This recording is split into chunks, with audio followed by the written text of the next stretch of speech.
ponto de vista profissional, vale lembrar que eu sou filho de marceneiro.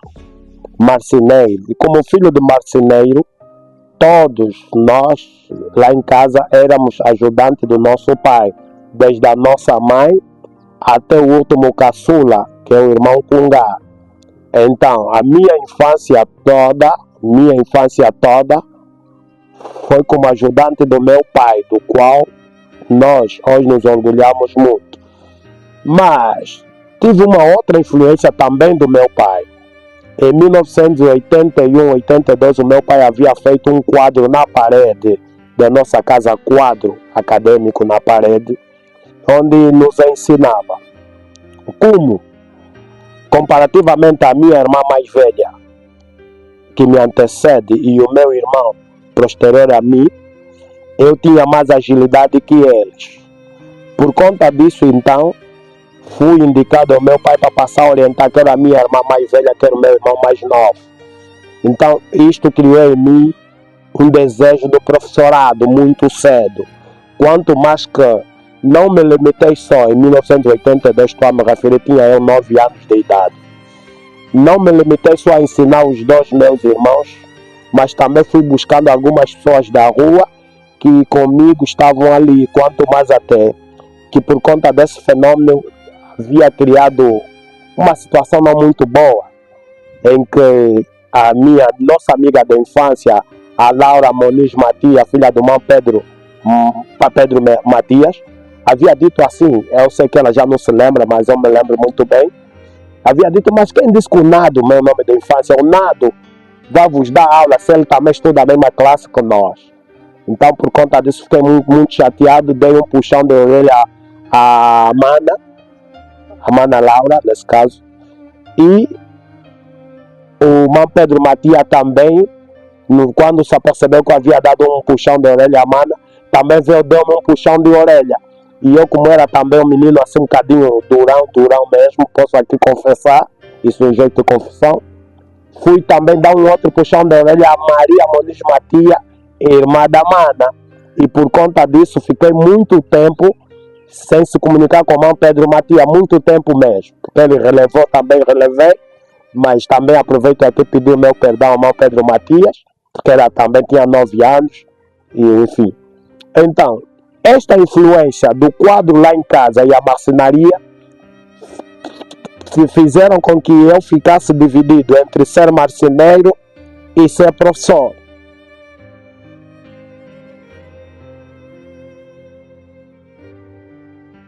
Crescemos nessa dúvida, exercemos, sendo professor na explicação do João Francisco Cardoso, o Manino, nosso Manino, que havia nesse período aberto uma explicação, dávamos também aula aí de explicação tal.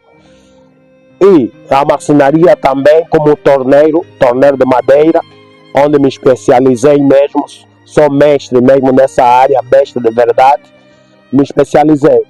Mas em 92, por conta mesmo do cargo que exercia como secretário da Juventude já, houve a necessidade de fazer um curso de datilografia. É assim que fiz o curso de datilografia na escola de Cadatilo, afeto à igreja Maria Madalena Metodista, aí no meio do Cazenga, entre a Sucata, 7,5, Colégio Dom Moisés, onde fiz o curso na casa, a escola estava na casa do Teu Mulato, que era o professor Amíscola e o Patrick, meus professores de datilografia. A Amíscola já falecido, o Patrick ainda está em vida. E fiz o curso de datilografia, e esse desejo do professorado levou-me então a abrir também uma escola de datilografia dentro da Igreja Assembleia de Deus Pentecostal. Fiz todo o esforço a nível do Centro Cazenga, onde não tive êxito. Fiz o mesmo esforço a nível da Palestina, também não tive êxito. E assim então, com a ajuda dos meus 2 irmãos mais velhos, Sebastião Valentim Paulo e Felipe Mutola, me indicaram a loja do Carmo, lá na Kendei Samutamba, de frente ao governo provincial. Do outro lado, na loja do Carmo, onde havia adquirido algumas máquinas de datilografia com dinheiro emprestado. Naquela altura falava-se de milhões, que havia me emprestado o primeiro dinheiro. Mas é bomba, meu pai na fé, e o Antônio Pedro Cardoso, o Troia, que me emprestaram esse valor, que eu então, em 30 de agosto de 1993, eu havia então criado uma escola de datilografia minha, com a ajuda do pastor Justo Miguel, que na altura trabalhava como mecanógrafo. Abrimos então a escola de datilografia, a escola básica de datilografia Misericórdia, como disse, em 30 de agosto de 1993, onde tive a oportunidade durante cerca de 5 anos ser professor de datilografia de muita boa gente no Kazenga. Muito boa gente, como o caso do Tininho, o Pedro de Souza Laudrupe, o Cungá, vários alunos, o pastor Rito, a Luzia Avelino. Tive também como auxiliar o Paulo Gama, que também me auxiliou nesse processo. E, com base na escola básica de datilografia, conseguimos então, na mesma sequência, abrir uma escola primária com 3 salas de aulas. Confesso-me que me inspirando no Dom Moisés e no irmão Sambito também em memória, e o Mamora também em memória. Abrimos aí uma escola onde tivemos também como aluno o próprio Cungá, o Augusto Dorivaldo e quase todo aquele jovem da rua da Praça da Rádio que tenha nascido na década de 90 foram os nossos estudantes. Ainda como profissional, depois nós tivemos também uma grande influência a nível dos nossos pais na fé, nomeadamente o pastor Domingos Lopes João, assim seja, o próprio diácono Adão Mateus Cristóvão Adão Calemboamba, este que me obrigou então a ser professor do Estado. Digo obrigar, porque naquela altura ser professor do Estado era uma piada, uma vez que o Estado nunca pagou bem. Então obrigou-me mesmo, na altura já estávamos bem enquadrados, pediu-me a cópia do bilhete e no dia seguinte trouxe-me então a declaração, ou seja, a guia de colocação, e passamos como professor do Estado. E como professor do Estado, lembro-me que trabalhei na escola 8, nós ainda nos Marecos, isto no Kazenga. Depois trabalhei na FESA também, na FESA durante muito tempo, a escola 32 aqui ao lado do Angola e Cuba, no Alto Quito. Trabalhei muito tempo lá na FESA, na altura. Depois fui até a escola 4, aqui no Ojaenda, também trabalhei 2 anitos. E fui então transferido para o Quilamba, onde fiquei mais de 7 anos a trabalhar no Quilamba. E como profissional, posso dizer aqui a bono da verdade no Quilamba, onde me senti realizado, tendo em conta as condições boas de trabalho que encontrei no Quilamba, e não só também o nível de exigência. Nessa altura, na condição de professor licenciado, tinha que mostrar, onde trabalhei como no ensino primário. E lembro-me quando fui à busca da guia de marcha na delegação provincial, o assessor Fragoso ficou muito triste porque estudamos juntos no ICED e ele conhecia minhas capacidades como estudante, e também o Dr. Mesquita também, que viram, não concordaram que eu tinha que ser professor primário. Disseram não, procuraram fazer tudo por tudo a partir da Delegação Provincial da Educação, que eu não fosse para o Quilamba como professor primário, mas como no segundo ciclo, onde eu era especialista. Mas acabei indo no ensino primário, onde foi um sucesso, que a própria minha primeira diretora, Georgina Abrão, pode provar, e depois também a própria minha mamã grande, que é a nossa mamã, a Maria do Céu, pode também confirmar. Maria da Luz, assim está correto? Doutora da Luz, Maria da Luz pode concordar que foi um sucesso como professor. Os meus estudantes todos nesses 7 anos também estão ali, podem falar. E é um caso particular aqui, todos os professores, por falta de professor na década de 90, a maior parte dos professores eram obrigados a ter dupla efetividade por falta de professor. Primeiro começou como colaborador, trabalhavas na mesma escola com um salário Y, e no outro período poderias trabalhar como colaborador com 40% do salário. Então é neste período também, através de um colega meu que na altura era chefe do recurso humano em Cacoaco, o Luiz, que pediu-me que eu também fosse colaborador em Cacoaco. Então trabalhei muito tempo também em Cacoaco, na escola 2, onde também tive boas amizades, até hoje bem conservadas. E em 2005 saí da escola 2, por razões alheias à minha vontade, e Então vim aqui para a escola 41, onde durante muito tempo, também desde 2005, trabalho lá. E como trabalho, sou filho, sou pai, sou irmão, sou amigo. Quer dizer, posso dizer aqui categoricamente a melhor escola do mundo em termos de relações humanas, reciprocidade entre professor, aluno, diretor, professor, colegas, enfim, não existe em nenhuma escola do mundo. Essa é a minha afirmação. Não precisa de contestação. É a escola 4041 Caçonzola, aqui atrás de casa, onde sei que serei aposentado a partir de lá, uma vez que eu já tenho 33 anos de serviço. Enfim, trabalhei também como professor no Colégio Elate, um projeto criado pelo Dr. Trindade, Dr. Eugênio, o Dr. Loi, o Dr. Contreira e o Dr. Amaro. Fui convidado em 2008, onde fui professor de Antropologia Cultural, professor de Ética, professor de Sociologia e Filosofia.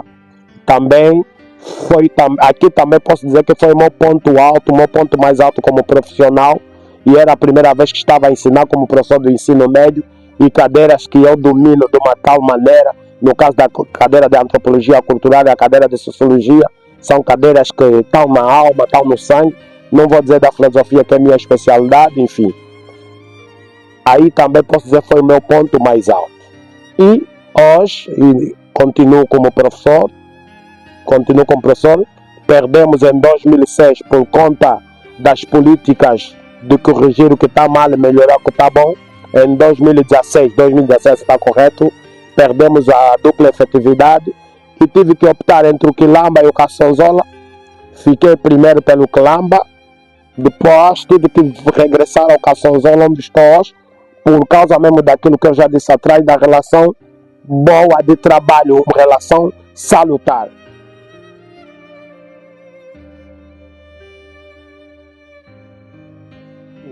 Do ponto de vista desportivo, como qualquer criança que tenha nascido no gueto, como se diz na gíria hoje, antigamente falava-se no Musec, o futebol, por ser uma modalidade muito prática, em qualquer lugar se joga, mesmo no quarto se joga, e eu lembro-me que o quarto do meu pai tinha 6 metros por 6, e ainda onde começamos a jogar as primeiras bolas, mesmo já a partir de casa, e posso dizer foi no futebol onde eu encontrei a minha maior alegria, minha maior aspiração, mas também com muita pena, porque naquele tempo, quero aqui referir que no ano em que eu nasci, e na época, no meu arredor, a maior parte eram meninas, então havia poucos rapazes para jogar futebol, então muitas das vezes éramos obrigados a ir se juntar com outros meninos de outras ruas, para poder termos uma equipa de futebol 11. Mas foi no futebol salão, onde jogamos, e jogamos muito mesmo, muito nas nossas ruas. Tivemos a sorte da geração que nos antecede, dos nossos mais velhos, refiro-me ao Mano Lito Cardoso, ao Toy Cardoso, a Adriano de Oliveira, Domingos de Oliveira, o próprio meu irmão Osvaldo Paulo e tantos outros que jogavam bola no arredor já com bolas de Cátio. Então, quando eles terminavam o jogo deles, nós tínhamos ao nosso dispor a bola de Cátio. Então, conhecemos muito cedo a bola de Cátio e por conta disso, como era miúdo, já chutar em bola de Cátio, quando atingi a idade já de futebolista mesmo, assim, na infância, eu fui conhecido por ter um potente remate. Quanto mais que quando nós realizamos um dos maiores campeonatos de futebol da nossa época, lá na Cavope, antiga horta do senhor Barriga,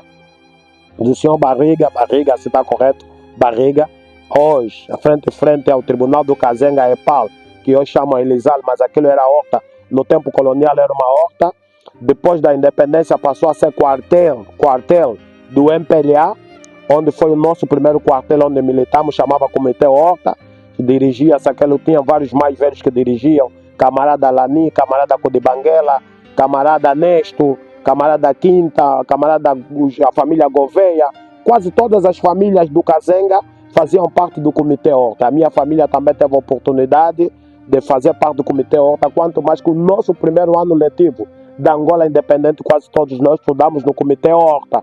Só mais tarde que fomos já estudar para as escolas do estado, enfim. Mas volto ao futebol. Foi na Horta, nesse comitê Horta, onde nós atingimos o auge do futebol, tendo sido um dos maiores rematadores, eu, naquela altura, mas não fui melhor jogador, é bom que se diga isso. Como habilidoso, não tive grandes habilidades. Os maiores habilidosos eram o Fragata, o Lastone, o Mugete e tantos outros, mas eu sempre fiz parte do 11 inicial por conta de um grande remate, um remate potente. Curiosamente, todos os sítios onde eu trabalhei, fiz sempre questão de abrir uma equipa de futebol. Fui, sobretudo na Escola 2, em Cacoa, onde participamos em vários campeonatos de futebol salão, a nível dos trabalhadores, professores, enfim. E também como professor, sempre gostei de abrir equipas de futebol com meus estudantes. E o futebol é a parte que mais me caracteriza e me torna mais interativo com a comunidade.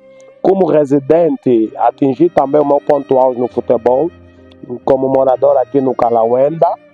Quando cheguei em 2002, preocupei-me logo em fazer parte de uma equipa que já existia, dirigida pelo Stallone, onde então revolucionamos, juntamente com o Mise e o Matubela, revolucionamos a equipa, onde apelidamos o nome de Betangó. Fomos durante o tempo que estávamos em campo, ou seja, durante os jogos, nós não tínhamos derrota, fomos uma equipa invicta. Por conta disso, apelidamos o nome da equipa Betangó, que em Quimbundo, que em português traduzido quer dizer vence só, batem só. Aí também, com jogadores como Casaco, Mandudu, o Blaze, o próprio Stallone, Matubela, o Ivo, o Pobosque, o bairro todo aqui nos conheceu. E quando era para jogar com o Betangó, o campo enchia, e posso até dizer enchia mais que o 11 de novembro, mais que a Cidadela, os Coqueiros. Era um jogo muito grande. Também inventei um jogo que havia copiado lá num dos bairros, que era o Petro 1º de Agosto. Trouxe aqui na Terra Vermelha um tipo de disputa, Petro 1º de Agosto, os adeptos do Petro contra os adeptos do 1º de Agosto, que era uma das maiores disputas aqui na nossa época. Também inventei aqui na nossa comunidade um tipo de disputa que era os Cota contra Andengues, e também era uma grande disputa, eram sempre jogos de aposta, e quando se realizasse esse jogo, o bairro crescia. E também quer o Stallone e o Mise, que foram um dos maiores realizadores de campeonato do futebol aqui. Eu também fui conhecido por marcadores de penalti. Muitas das vezes, quando no desempate, depois de eu marcar o meu golo, o Blaze é testemunha disso. Depois de eu marcar o golo, mais ninguém marcava. E todo mundo sentia medo de ir para uma final onde eu estava a jogar. Enfim, então, até hoje ainda jogo futebol como estudante do Spoca. Ainda tenho uma equipa de futebol criada por mim lá no Spoca. Ainda jogo futebol com os meus rapazitos.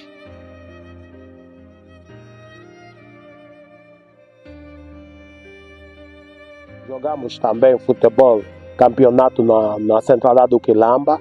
Tive a oportunidade de fazer parte de mais de 2 campeonatos de professor a nível, de trabalhadores até a nível do Quilamba. Aqui também a nível da igreja. A nível da igreja também, como pastor, tive a oportunidade de abrir também uma equipa de futebol a nível da igreja. Temos uma equipa de futebol. Ainda jogo nesse momento. Estou com 51 anos de idade, ainda não sou velho. Ainda jogo melhor que muitos jovens.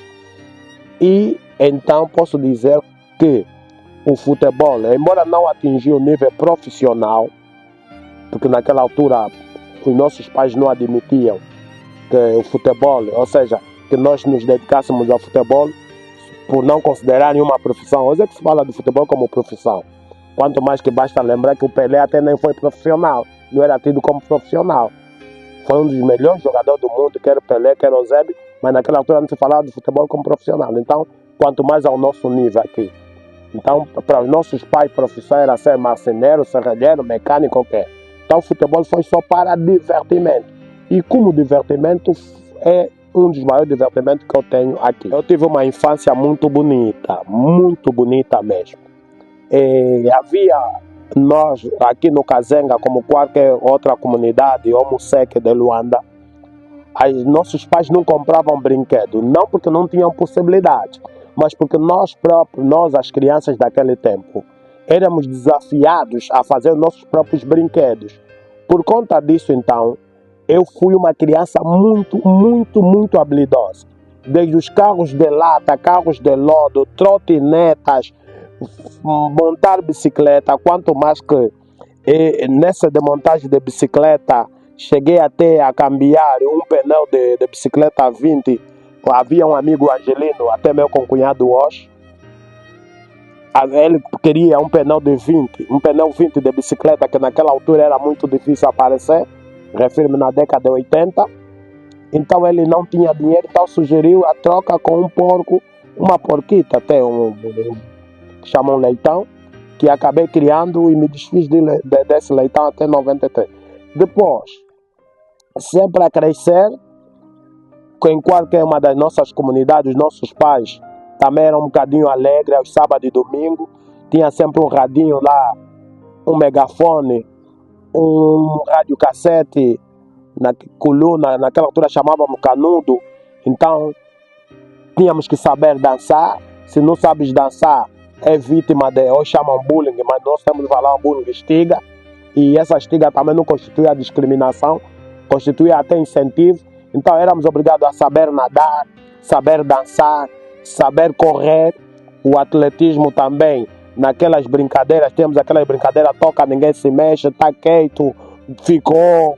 Então tínhamos que saber correr, saber trepar, enfim. Quanto mais que o nome do nosso campo de futebol é uma história que era uma piada, depois passou a ser normal.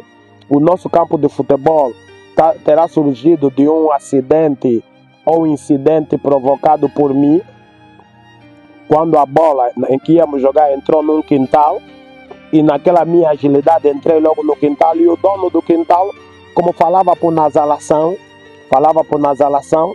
eu na altura aí com meus 6, 7 anitos, e ele então esforçava para sair fora do quintal. Em vez dele dizer sai fora, ele dizia sai fora, sai fora, sai fora. E sobre a ameaça, vou te bater, vou te matar. E eu meti-me a chorar amargamente, e por algum período passaram a me chamar de sanfona, sanfona, sanfona. E o campo então, depois aquele quintal, como era de chapa, as chapas acabaram por sair, e aquilo foi o Largo do Sanfona, foi o nosso campo de futebol ali. E depois, já para aqui na nossa juventude, também fomos daquele que gostamos de recriar, mesmo dentro dessa recreação, fazíamos algumas excursões em praias com os colegas, amigos de infância, as festas de quintal que aprendemos com Ti Cardoso, Francisco Domingo Cardoso, que na década de 70 realizava algumas festas de quintal. Por força dessa inspiração, quando nos tornamos também meio adultos já, passamos também a realizar nossas festas de quintal, as praias e outros convívios que animam até hoje a nossa comunidade.